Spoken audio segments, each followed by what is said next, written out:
देखो last class हम लोग डिस्कस किए थे और उसमें मेन इंपॉर्टेंट टॉपिक डिस्कस किए थे कि आप ऑक्सीडेशन नंबर की मदद से काफ़ी कुछ बता सकते हो। जैसे अगर हम बात करें ग्रुप 15 की, ग्रुप 15 में ऑक्सीडेशन नंबर क्या क्या था वेरिएबल था, +3 थे, -3 और +5 और -3। -3 तो आप जानिए इलेक्ट्रॉन गेन करने का, +3 और +5 किसके कारण है ना। ये +3 तो वही पेयरिंग ऑफ इलेक्ट्रॉन और 5 इलेक्ट्रॉन भी पेयर करते हैं। क्यों? क्योंकि इनके पास क्या पाया जाता है, बोलिए, ये याद रखिएगा कि डी ब्लॉक में भी आएगा वैलेंट डी ऑर्बिटल पाया जाता है। नाइट्रोजन को छोड़ के सेकेंड पीरियड के एलिमेंट को छोड़ दो, नाइट्रोजन को, ऑक्सीजन को, फ्लोरीन को, इनके बाद वाले जो एलिमेंट्स हैं इन सब के पास वैलेंट डी ऑर्बिटल पाया जाता है। आया बात समझ, इस ग्रुप को छोड़ो। इसीलिए इनका बिहेवियर बाकी ग्रुप के रेस्ट ऑफ ग्रुप से क्या होता है, डिफरेंट बताया तो ये क्वेश्चन, ठीक है। उसके बाद नाइट्रोजन का +5 एग्जिस्ट कर सकता है, इसका +5 एग्जिस्ट नहीं करता, ये बहुत ही अनस्टेबल होता है। नाइट्रोजन की कोवैलेंसी कितनी होती है, 4 होती है ना, कोवैलेंसी याद रखना, इसका 4 होता है, 5 नहीं होता, इन सब का हो सकता है, ठीक है। इसके बाद हमने बात किया था कि जिसका जितना ज़्यादा पॉजिटिव चार्ज उतना ही ज़्यादा वो एसिडिक स्ट्रेंथ शो करेगा। दूसरी बात किया था कि अगर मैक्सिमम नंबर पे ऑक्सीडेशन स्टेट हो, ऑक्सीडेशन नंबर हो, तो कैसे बिहेव करेगा, कौन सा एजेंट, रिड्यूसिंग एजेंट हटेगा। मैक्सिमम नंबर पे है बाबू, अगर +5 पे है तो बताइए HNO3 कैसे बिहेव करेगा, ऑक्सीडाइजिंग एजेंट। क्यों? क्योंकि घट सकता है, बढ़ तो सकता नहीं, घटने को क्या करते हैं, रिडक्शन, और रिडक्शन होगा तो एजेंट कौन सा, अगर मिनिमम जैसे जैसे घटेगा ऑक्सीडेशन वैसे वैसे बिहेवियर कैसा होगा, और इन बिटवीन रहेगा तो दोनों की तरह काम करेगा। जैसे ये माइनस कहाँ तक जा सकता है, -3 तक जा सकता है, तो यहाँ पे कोई अगर एलिमेंट रहा, कंपाउंड रहा, ये कैसे बिहेव करेगा, रिड्यूसिंग। और ये तो आपसे पूछेगा HNO3 नाइट्रिक एसिड का बिहेवियर कैसा होगा, तो रिड्यूसिंग ऑक्सीडाइजिंग एजेंट। ऊपर से ये कैसा बिहेव करेगा, एसिडिक कैरेक्टर, हाइड्रोजन है और ये +5 चार्ज है, तो ऐसे भी दिख रहा है कि एसिडिक कैरेक्टर ये शो करेगा। यहाँ तक कोई दिक्कत किसी को नहीं ना। इसी पे बेस्ट देखो कुछ क्वेश्चंस बीसीए में पूछे गए, उनको एक बार डिस्कस कर लेते हैं।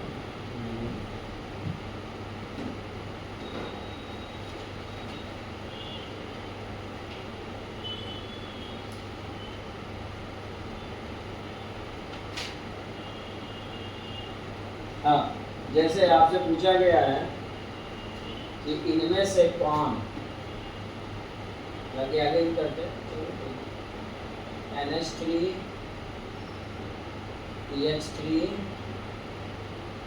और ASH3, ये आगे आएगा SbH3, इन सब में सबसे अच्छा रिड्यूसिंग एजेंट कौन, बेस्ट रिड्यूसिंग एजेंट जो रिड्यूस कर, है ना। तो भाई रिड्यूसिंग एजेंट या रिड्यूसिंग पावर या रिड्यूसिंग नेचर, एक ही बात बताया था ना, तो रिड्यूसिंग नेचर जो आसानी से रिड्यूस करे, क्या रिड्यूस करेगा, सब हाइड्रोजन गैस रिमूव कर सकता है। तो बताइए ऑक्सीडेशन नंबर के आधार पे कौन होगा, ट्राई करो, सबका ऑक्सीडेशन नंबर निकाल लो, कितना आएगा,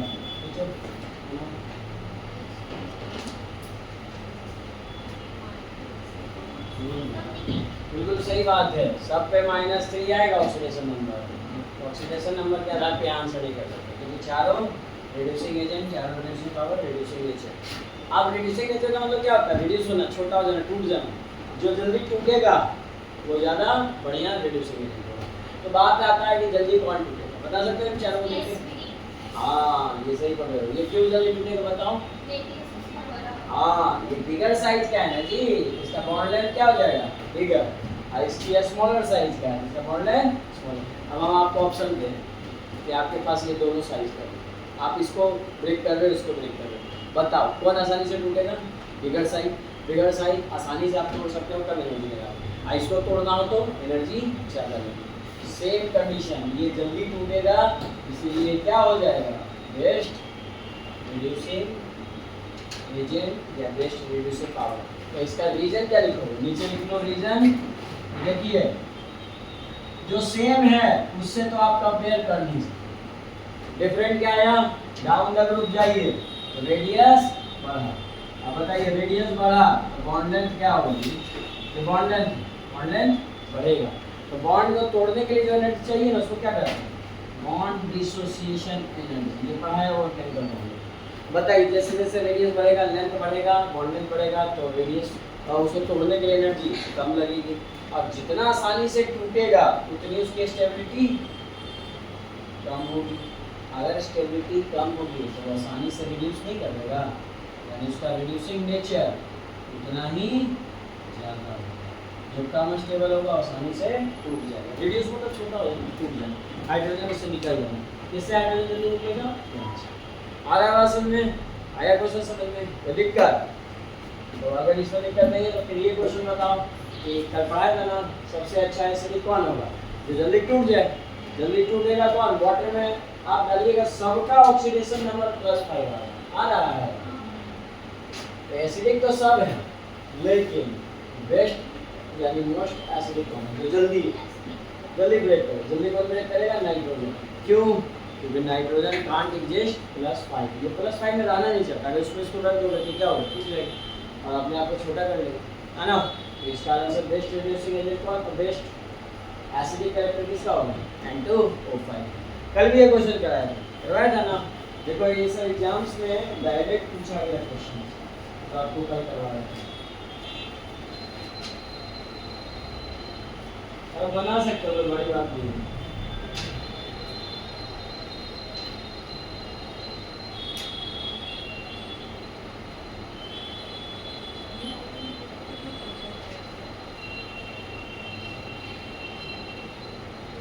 तो जाओगे किसी को इसमें क्वेश्चन में, ठीक है। तो और क्वेश्चन साथ साथ करते चलेंगे, पहले कुछ टॉपिक्स और पढ़ लेते हैं, है ना। आपको बताते हैं और क्वेश्चन कैसे आएंगे। लेकिन एक नोट और लिख लो कि क्या लिखो, मैक्सिमम ऑक्सीडेशन स्टेट कभी भी उसके वैलेंस इलेक्ट्रॉन से ज़्यादा नहीं जाए। जैसे नाइट्रोजन का ग्रुप 15 का वैलेंस इलेक्ट्रॉन कितना होता है, 5, तो 5 तक जाएगा। ग्रुप 16 का कितना होता है, 6, तो 16 तक जाएगा। आ रहा है समझ में, यानी मैक्सिमम इलेक्ट्रॉन अगर आप पूछे मैक्सिमम ऑक्सीडेशन स्टेट लिखो, मैक्सिमम ऑक्सीडेशन नंबर किसी भी ग्रुप का, उसके कितने टर्म कहाँ में जा सकता है, ऑफ ग्रुप, किसी भी ग्रुप का ऑफ अ ग्रुप हमेशा उसके कितने कहाँ में जा सकता है, उसके वैलेंस इलेक्ट्रॉन। अब बताइए ग्रुप 15 का वैलेंस इलेक्ट्रॉन मैक्सिमम कितना होता है, 5 से ज़्यादा जाएगा क्या, नहीं। और 16 में कितना होता है, 6 से ज़्यादा नहीं जाएगा। 17 में 7 से ज़्यादा प्लस ऑक्सीडेशन स्टेट एग्जिस्ट नहीं करेगा। कल भी ये करवा रहा था, याद रखिएगा, इंपॉर्टेंट ऑब्जेक्टिव है ये, आपको एग्जाम में पूछा जा सकता है। इसके बाद देखिए एग्जाम में पहले जो क्वेश्चन कराया था एनामोलस बिहेवियर, ये कल सुन लो, लिखो मत। एनामोलस बिहेवियर कल आपको पढ़ाया था,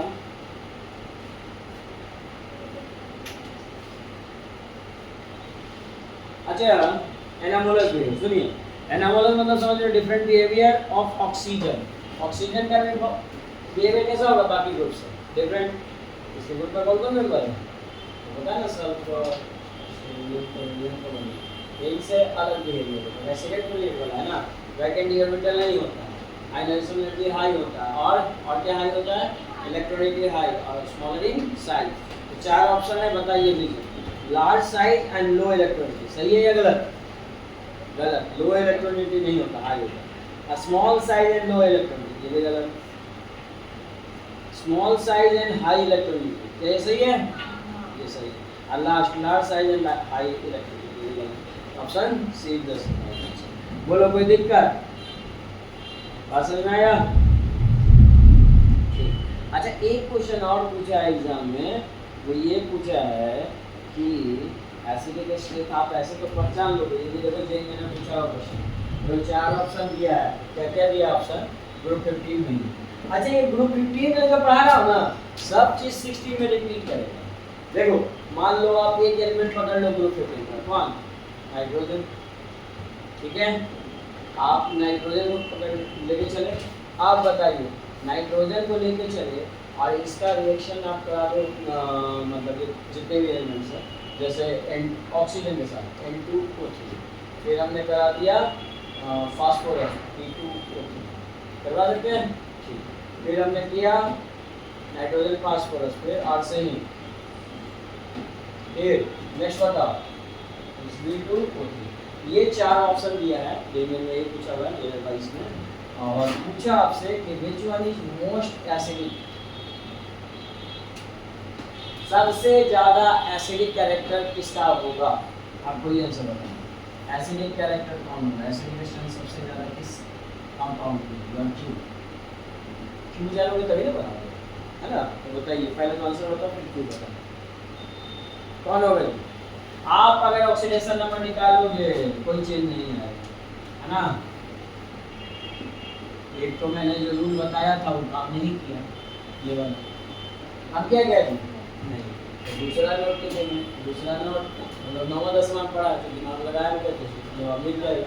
क्या पढ़ेगा? और एसिड का कैरेक्टर क्या पढ़ेगा? तो ऑक्सीजन के साथ पढ़े हो क्या? मेटल ऑक्साइड कैसा कैरेक्टर था? बेसिक, ऐसा क्वेश्चन पूछ सकता है। अब नॉन मेटल ऑक्साइड एसिडिक। आप बताओ, इतना हिंट दे दिया, आप कैसे बोल सकते हैं?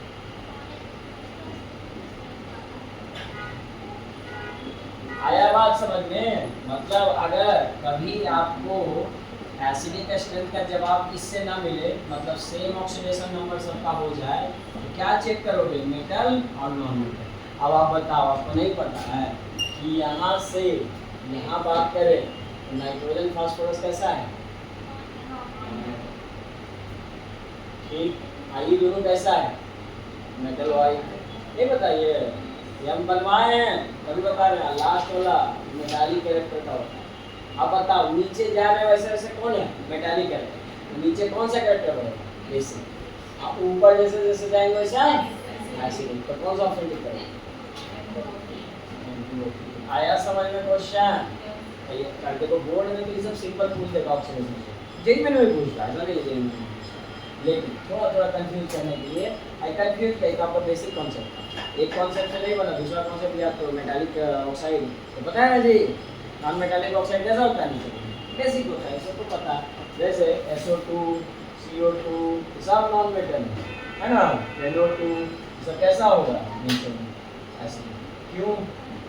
सारे पॉइंट्स एक जगह लिखो, लास्ट में हम समरी में लिखवा देंगे, जिससे कि आपके सारे क्वेश्चंस बन जाएं किसी भी एग्जाम में पूछे। ठीक है, तो हम जानने चेंज किए। आज सुनिए, एलोट्रॉप्स का मतलब same element having different structure, एक ही एलिमेंट का अलग अलग स्ट्रक्चर होगा।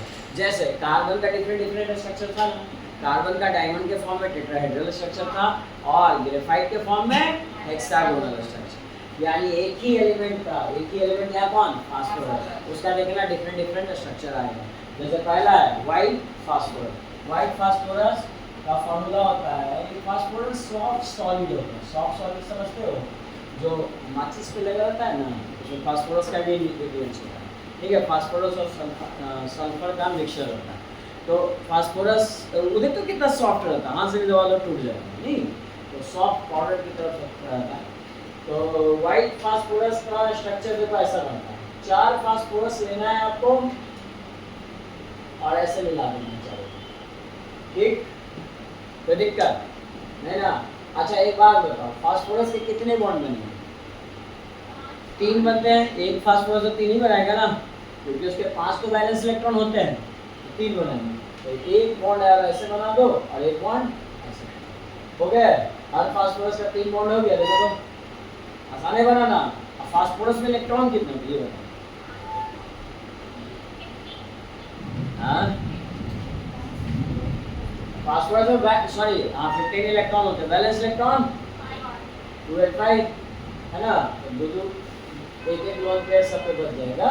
जिसको बनाने की जरूरत नहीं है, यही स्ट्रक्चर है। इस स्ट्रक्चर को कहते हैं टेट्राहेड्रल। ऐसा स्ट्रक्चर जी टेट्राहेड्रल। 4 लोग जुड़े हुए हैं ना, तो टेट्राहेड्रल स्ट्रक्चर। ये मॉलिक्यूल बहुत ही सॉफ्ट होता है, लिखते चलो इसे, बहुत ज्यादा इसे पूछता नहीं है।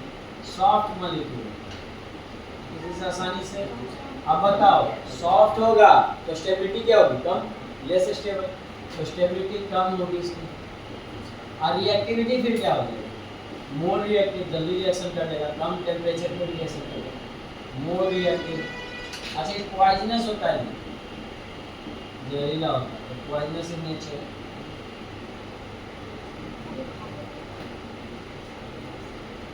आया बस, ये कुछ है इस पे प्रॉपर्टी।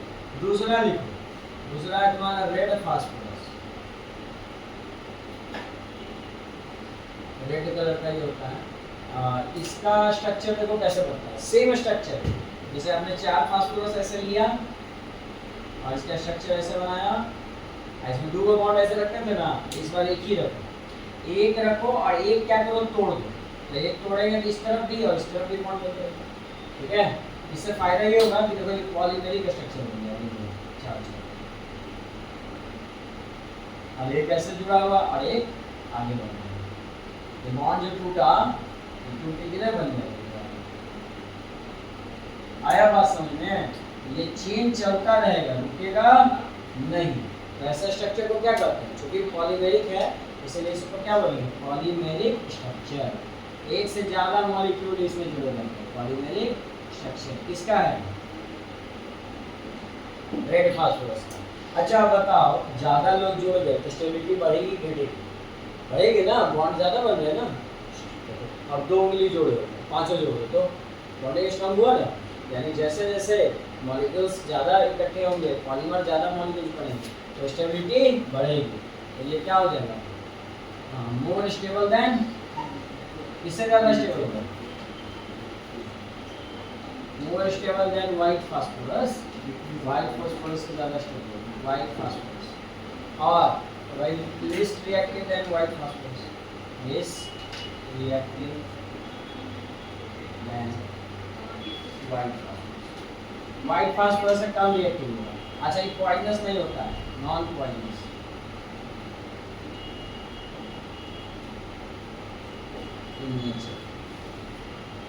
ठीक है, इसके बाद बच गया ब्लैक। तो देखो third black phosphorus, black phosphorus. इसका भी मैं स्ट्रक्चर बनाता हूँ, आप इतना बना लीजिए।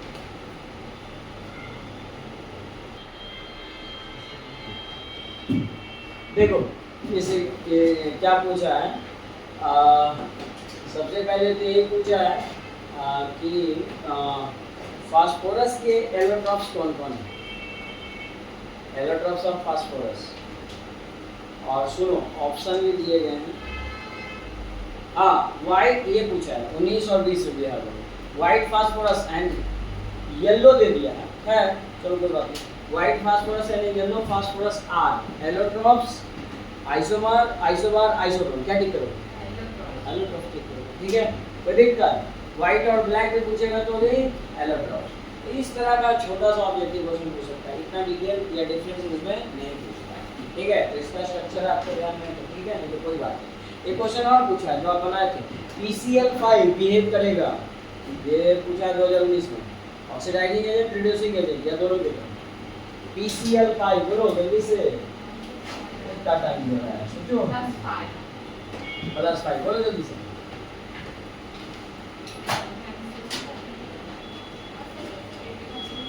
क्या वो ऑक्सीडाइजिंग या रिड्यूसिंग? ऑक्सीडाइजिंग मैक्सिमम है ना जी, बात तो कह रही है। मैक्सिमम पे रहेगा तो क्या होगा? आप सिंपल सोचो, मैक्सिमम वैल्यू क्या है? अब इसका वैल्यू क्या बढ़ सकता है? नहीं।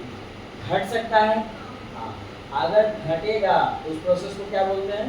ऑक्सीडेशन नंबर के घंटे को क्या कहते हैं? रिडक्शन। और रिडक्शन नंबर का एजेंट कौन सा? बस ऐसे सीक्वेंस में सोच लो अगर दिक्कत होता है, ठीक है।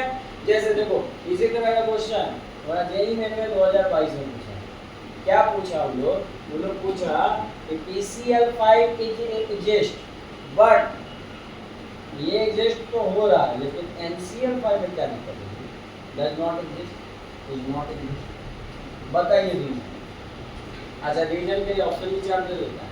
Nitrogen is less reactive than phosphorus, ये होगा क्या?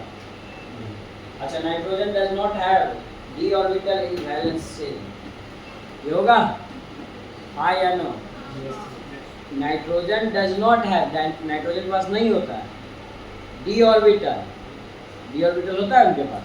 बिल्कुल सही जवाब है। ऑप्शन कौन सा हो जाएगा? डी। आगे पूछा है कैटनेशन प्रॉपर्टीज, इसका कोई लेना देना नहीं। कैटनेशन प्रॉपर्टी का मतलब एक एलिमेंट खुद से जुड़ने की उसकी प्रवृत्ति होती है। जैसे कार्बन में नहीं क्या प्रवृत्ति होता है खुद से जुड़ने का, कैटनेशन प्रॉपर्टी है। जैसे देखो फास्फोरस में प्रॉपर्टी पाई जा रही है, फास्फोरस खुद से जुड़ते जा रहा है, ठीक है, इस प्रॉपर्टी को कैटनेशन प्रॉपर्टी। इससे कोई लेना देना है? कैटनेशन जब आते नहीं यहाँ पे existence. Size of phosphorus is larger, size से क्या मतलब है? छोटे वाले भी एग्जिस्ट करते हैं, नाइट्रोजन का एग्जिस्ट नहीं करता, इनको भी तो कर बेटा करता है नहीं, ठीक है। तो यानी कि कौन सा ऑप्शन होगा? डी ऑर्बिटल नहीं होगा। क्यों? क्योंकि +5 के लिए डी ऑर्बिटल चाहिए जो फास्फोरस के पास है, बट नाइट्रोजन के पास नहीं है। अब देख रहे हो लास्ट ईयर में से कैसे क्वेश्चन पूछे, ऐसे सिंपल से क्वेश्चन आ सकता है। यहाँ तक कोई डाउट नहीं ना? नेक्स्ट लिखो प्रिपरेशन ऑफ नाइट्रोजन। नाइट्रोजन का हम प्रिपरेशन कैसे करेंगे? हाँ जी बताओ। अब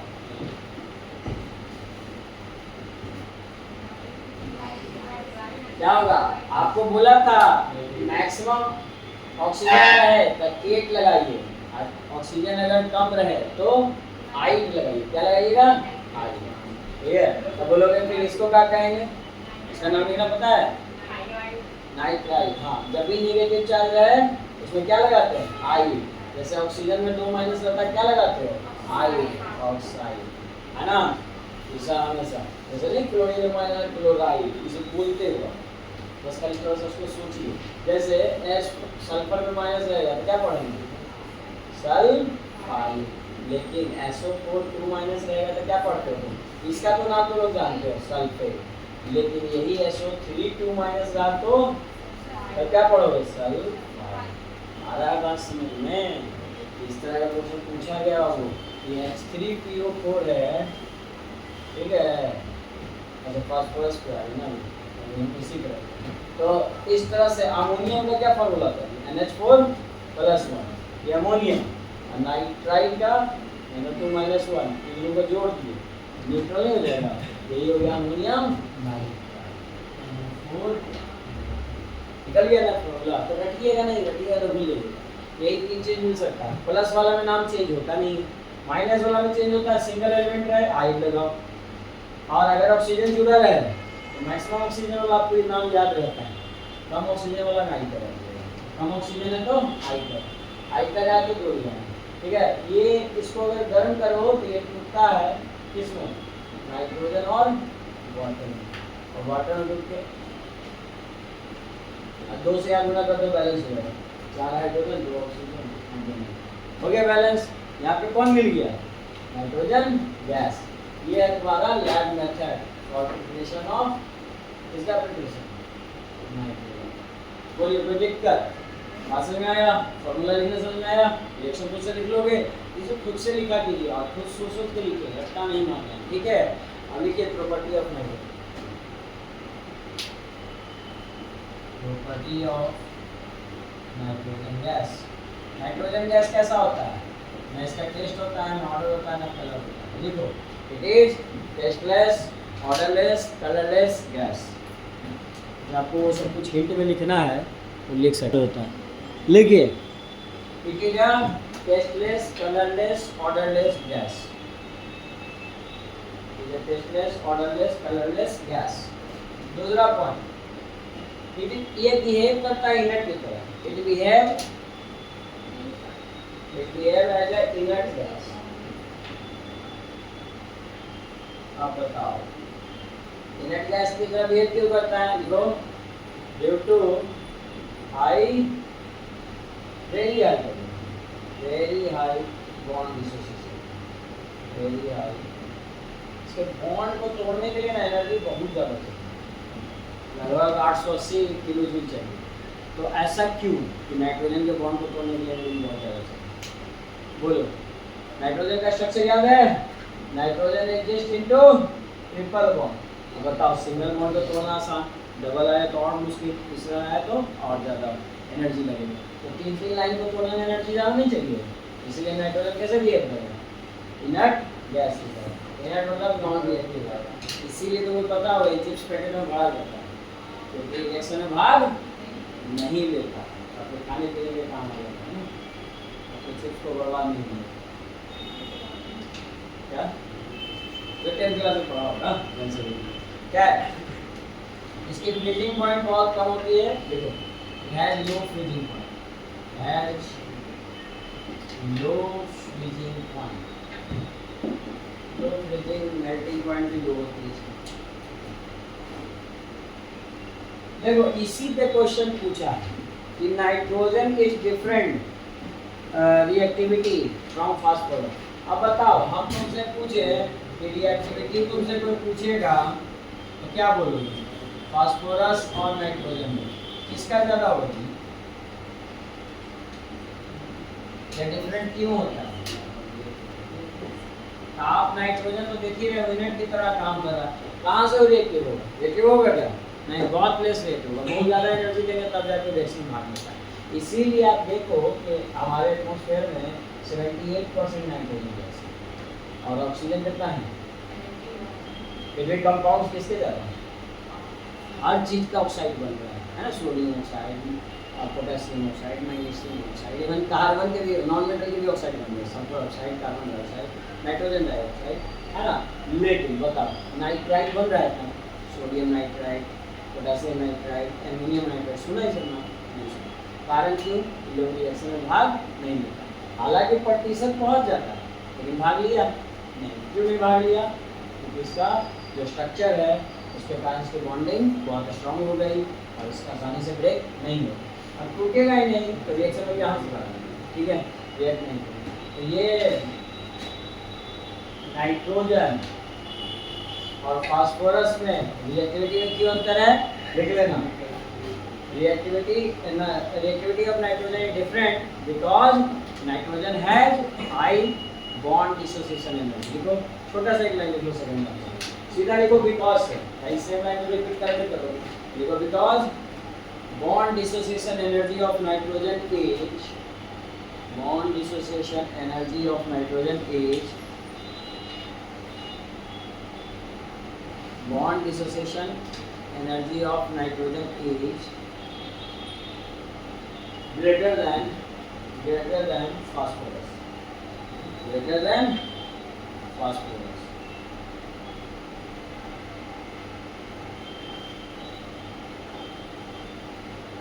फास्फोरस से क्या होता है,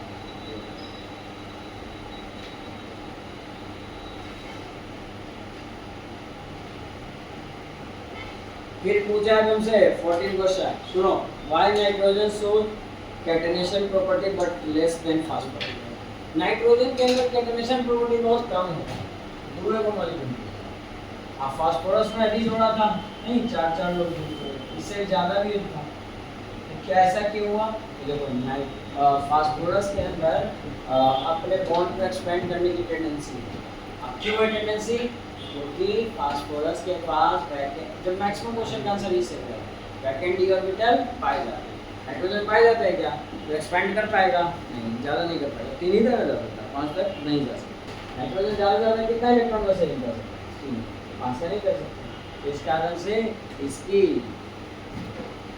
कैटेनेशन प्रॉपर्टी कम होती है फास्फोरस की। कोई दिक्कत, लिख लो गई है, ये 14 नंबर क्वेश्चन का आंसर है। इसके बाद तुमसे पूछा है nitrogen exist as a diatomic और phosphorus exist as a tetratomic. Nitrogen diatomic यानी 2 मॉलिक्यूल में एग्जिस्ट करता है और फास्फोरस 4 मॉलिक्यूल, ऐसा क्यों, तो सेम आंसर, नाइट्रोजन बहुत ही जल्दी स्टेबल हो जाता है एंटो फॉर्म में, है ना, और फास्फोरस के पास वैकेंट डी ऑर्बिटल होने के कारण खाली है, इसके पास कौन खाली है, डी ऑर्बिटल पड़े हुए हैं, ये अपना बॉन्डिंग बढ़ा सकते है ना, 4 से भी ज़्यादा कर सकते, इस कारण से ये वैकेंट डी ऑर्बिटल पाए जाने के कारण they can expand it's octet, 8 से ज़्यादा कर सकता है, लेकिन ये 8 से ज़्यादा कर सकता है क्या?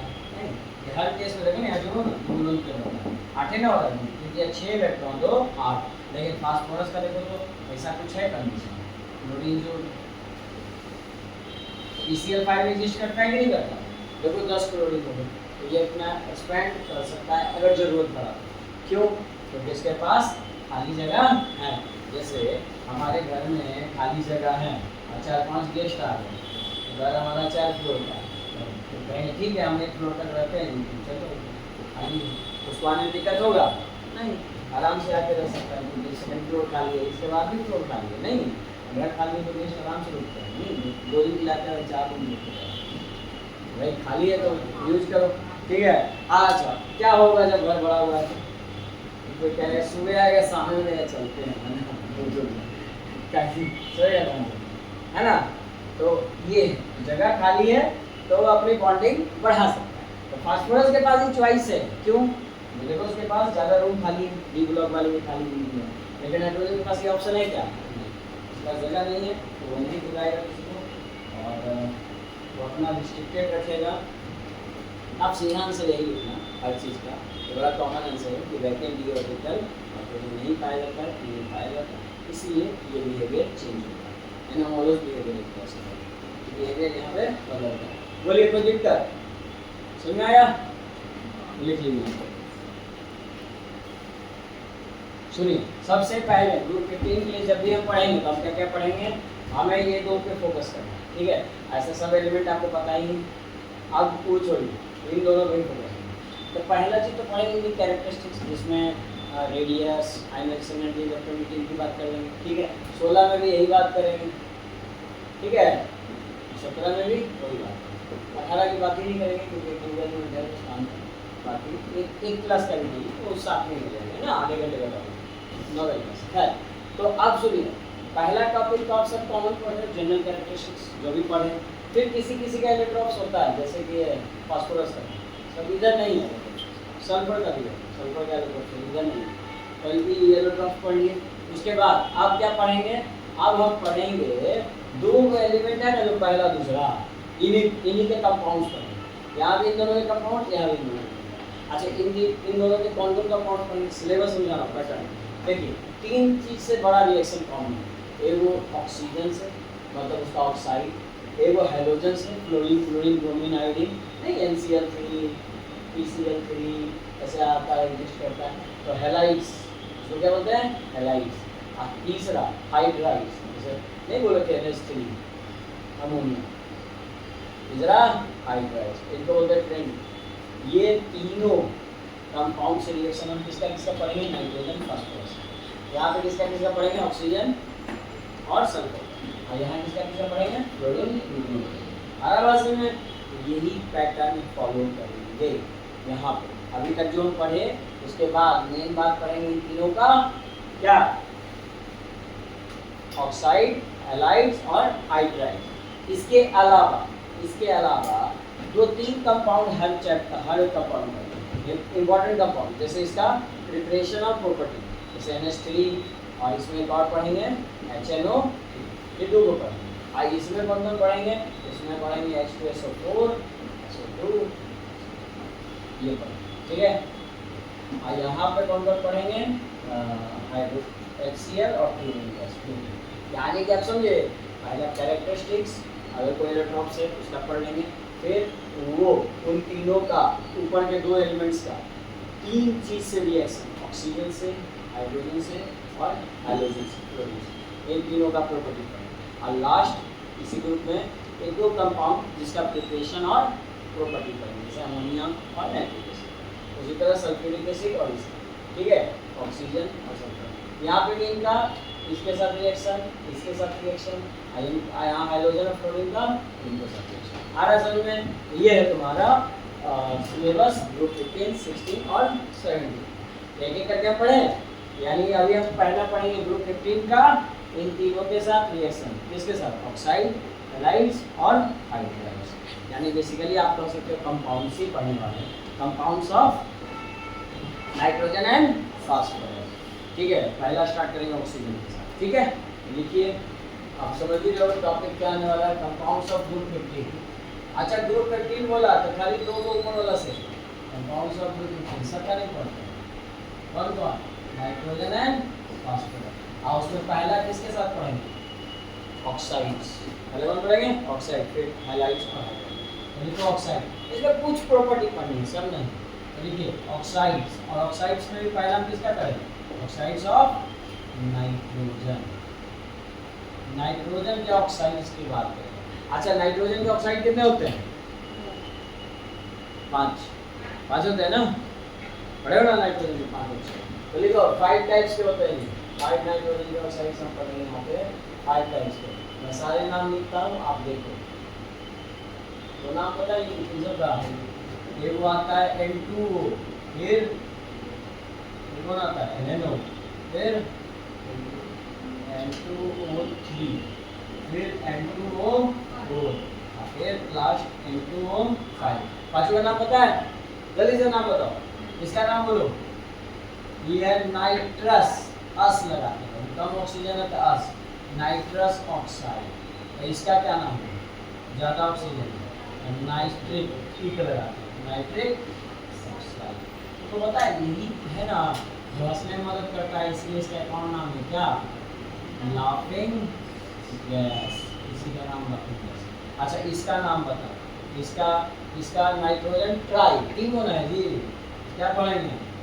Nitrogen try oxide. इसका नाम क्या पढ़ेंगे? देखो इसको ना ऐसे लिख सकता हूँ मैं, NO2 का होल 2, NO2 का होल, यानी कि 2 डाइमर में एग्जिस्ट कर रहा है। इसमें डाइमर में एक्चुअली कुछ नहीं है, नाइट्रोजन डाइऑक्साइड में, और उसमें कितने मॉलिक्यूल्स हैं? 2, इसीलिए डाइमर हो गया। तो ये है तुम्हारा नाइट्रोजन डाइऑक्साइड, असली लास्ट वाला का नाम। इसका तो नाम बता सकते हो, बोलो। नाइट्रोजन क्या है? 5, तो 5 को क्या बोलते हैं? Penta, nitrogen penta oxide, nitrogen penta oxide. ये 5 तरह के ऑक्साइड पाए जाते हैं।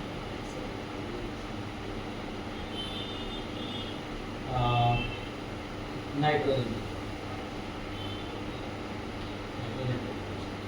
ठीक है। तो ये है तुम्हारा। आप इसकी हम नेचर की बात कर रहे हैं, तो नेचर मतलब बेसिक तो पहला ग्रुप जो है ना न्यूट्रल, काफी गैस भी ना तो एसिडिक है, ये भी न्यूट्रल है, सब एसिडिक। हाँ ई तीनों, ये +3, ये +2 और ये +5, इन सबका बिहेवियर कैसा हो जाएगा? ये सब एसिडिक है। इसमें सबसे ज्यादा एसिडिक कौन? बोलो। तो सबसे ज्यादा दिख रहा है कौन है? N2O5, क्योंकि ऑक्सीडेशन नंबर सबसे ज्यादा। एक न्यूट्रल ना यही पहला ग्रुप है जो न्यूट्रल होता है। 4 ही न्यूट्रल आपको मिलेंगे, चाहो तो एक नोट कर लीजिए, 4 न्यूट्रल ऑक्साइड मिलते हैं। न्यूट्रल ऑक्साइड 4 आपको मिलेंगे। दो तो अभी आपने देखा, कौन? N2O laughing gas, NO nitric oxide, और ग्रुप को पता है आपको, H2O कॉटन नहीं होता है, एक और कार्बन मोनोऑक्साइड। ये चारों ना न्यूट्रल ऑक्साइड नहीं हो सकता, आपको ऑब्जेक्टिव में सब देखने को मिल जाए। चलिए ठीक है, तो इस तरह से। और सबसे अच्छा रिड्यूसिंग क्या बोलते हैं उसको, एसिडिक नेचर कौन? ये N2O5। सबसे अच्छा ऑक्सीडाइजिंग एजेंट कौन? बोलो। होगा नहीं, N2O5 सबसे बेस्ट ऑक्सीडाइजिंग, क्योंकि +5 आ रहा है। कोई डाउट है किसी को? नहीं ना, इतना बना लो जिसको आप फॉलो कीजिएगा। पैटर्न क्या है देखिए, बड़ा सिंपल सा पैटर्न। देखिए नाइट्रोजन 5, 2 नाइट्रोजन और 5 ऑक्सीजन। देखो नाइट्रोजन ऐसे बीच में रखो, ठीक है, 2 को डबल बॉन्ड के साथ बना लो और 1 कोऑर्डिनेट के साथ बना लो, क्योंकि आपको पता है नाइट्रोजन नहीं है, ठीक है। अब बचा कौन? एक ऑक्सीजन और बचा ना, ऑक्सीजन को बीच में रखो, ब्रिजिंग ऑक्सीजन। देखो कारण ये है कि ऑक्सीजन के सबके डबल बॉन्ड होने चाहिए, तो कोई ऑक्सीजन डबल, ये दोनों भी डबल, इधर left side double. Coordination bond में तो 2 इलेक्ट्रॉन जेब में करता है, डबल बॉन्ड बना स्ट्रक्चर। किसका स्ट्रक्चर है? N2O5। अब मान लो N2O4 का स्ट्रक्चर बोला, तो बस कुछ नहीं, कि बीच वाला ऑक्सीजन हटा दो, N2 ऊपर बन गया। देखो नाइट्रोजन नाइट्रोजन से जोड़ दो, इधर डबल बॉन्ड इधर भी डबल बॉन्ड। अब कहीं भी बना दो, ऊपर डबल बॉन्ड बना दो, उससे मतलब नहीं है, कोऑर्डिनेट बॉन्ड नीचे कर दो, ठीक है। मतलब ये है कि ऐसे बनाना, ठीक है। तो ये देखो N2O4 बना के नहीं बना, तुमसे बोल दिया NO2 बना दो, तो कौन सी बड़ी बात है, इसी में से तुम कॉमन लिए। तो नाइट्रोजन कितना करेंगे, एक नाइट्रोजन कितना करेंगे, एक नाइट्रोजन कर दिया। उसके बाद बोलिए क्या करेंगे, उसके बाद हमको पता है 2 ऑक्सीजन रखना, एक को डबल बॉन्ड दे दो, एक को क्वाड्रेट बॉन्ड दे दो, क्योंकि नाइट्रोजन 3 बॉन्ड से ज़्यादा नहीं बना सकता। बन गया, ये NO2 का स्ट्रक्चर बन गया। इस तरह से आप बना दीजिएगा। आपको एक आधा स्ट्रक्चर और बनाना, मान लो N2O3 का बनाना, तो बना लो, उसमें कुछ नहीं होगा। N2O3 नाइट्रोजन कितना है, नाइट्रोजन 2 है, 2 लगा दिए, फिर डबल बॉन्ड से ऑक्सीजन लगा दिए, तो देखकर एक को कोऑर्डिनेट बॉन्ड से ऑक्सीजन जोड़ दिए, कहीं जोड़ दिए, इसमें एप्लीकेशन पे।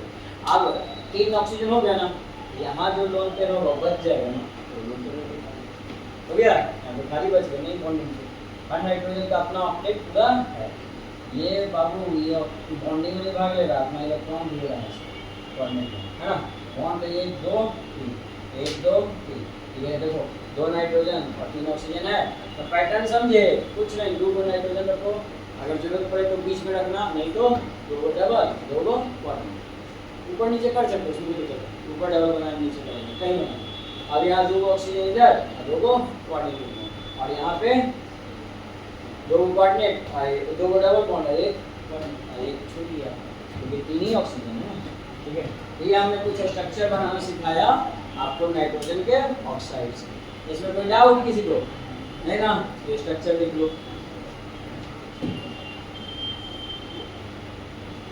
अगर कोई दिक्कत है नहीं ना, लिख लीजिए। और यहाँ तक हम लोग क्या क्या पढ़े, हमने पढ़ा कि देखो जी सबसे अच्छा ऑक्सीडाइजिंग एजेंट ये होता है, सबसे ज़्यादा एसिडिक नेचर का भी यही होगा, सबसे कम स्टेबल इसमें कौन होगा, N2O5, सबसे ज़्यादा रिएक्टिव कौन होगा, जो कम स्टेबल है ये N2O5। नाइट्रोजन N2O+5 में एग्जिस्ट करेगा, नहीं करना चाहेगा, नाइट्रोजन 3 में रहना चाहता है, क्यों,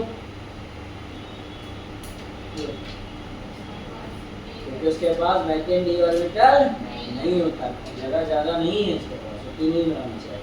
फास्फोरस एग्जिस्ट करेगा, क्यों, वैकेंट डी ऑर्बिटल आए, बात समझिए, बड़ा कॉमन आंसर है, ठीक है। चलिए यहाँ पे